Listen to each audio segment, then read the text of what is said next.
Hi everyone, this is Amreen on Read a Day Club. If you're probably wondering what this video is about, let me get to it right away. So I recently watched this film called The Banshees of Inisherin. It released this year in October, but I watched it just a few days ago. And the movie left me reminiscing about the time I read The Idiot by Dostoevsky, which also wasn't that long ago. So the character played by Colin Farrell in the movie The Banshees of Inisherin, his name is Padraig, and he reminded me a lot of Dostoevsky's Prince Myshkin from The Idiot, the protagonist.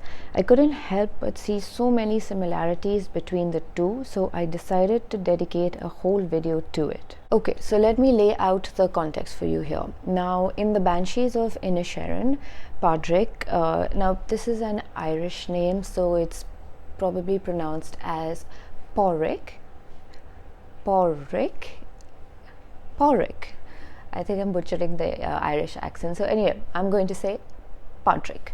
So in the Banshees of Inisherin, Padraig feels devastated and betrayed when his very close friend Colin, played by Brendan Gleeson, tells him that he doesn't want anything to do with him anymore because he finds him, Padraig, very dull and boring. And then begins this whole drawn out tale of Padraig trying to figure out what went wrong and then re-establish his suddenly impaired friendship with Colin.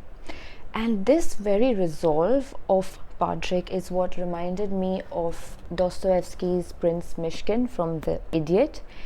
Just like Myshkin, even Padraig, he doesn't care about other people's opinions of him, and in fact to the point where he still wants to talk to his friend Colin despite the latter shunning him completely.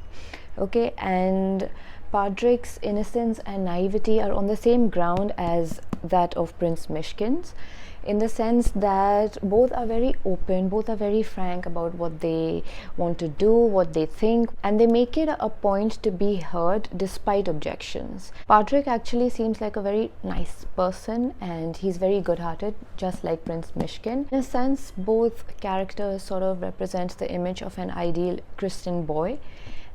But in the case of Padraig, his innocence, his childlike nature and innate goodness, they sort of turn into unfortunate vengeance and anger.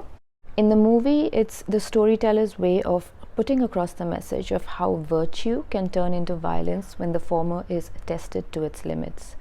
Padraig's forced loneliness compels him to give into his dark side and let it consume him to the point of destruction, both internal and external. Padraig and Prince Myshkin's trust in the people they know and even their almost selfless ability to forgive those that have destroyed trust and loyalty can be and is viewed as laughable. It's a tragi-comedy, both the book and the film, and both have elements of death, immortality, and the dread of existence as part of the narrative. Myshkin and Padraig are very compassionate beings. Both, in a way, both seem too good, not too good, too innocent and naive to be living in a world where war, conflict, destruction, betrayal, corruption, and even utter selfishness are as natural as land and water. As a result, both bring about destruction in their own way. But even though they're naive and innocent, both characters have more than just a shred of psychological insight. Neither is ignorant or unaware of the ugly reality of the world. It's just that they choose to react in the most untroubled and light-hearted manner. And I think there's a lot of strength and wisdom in that.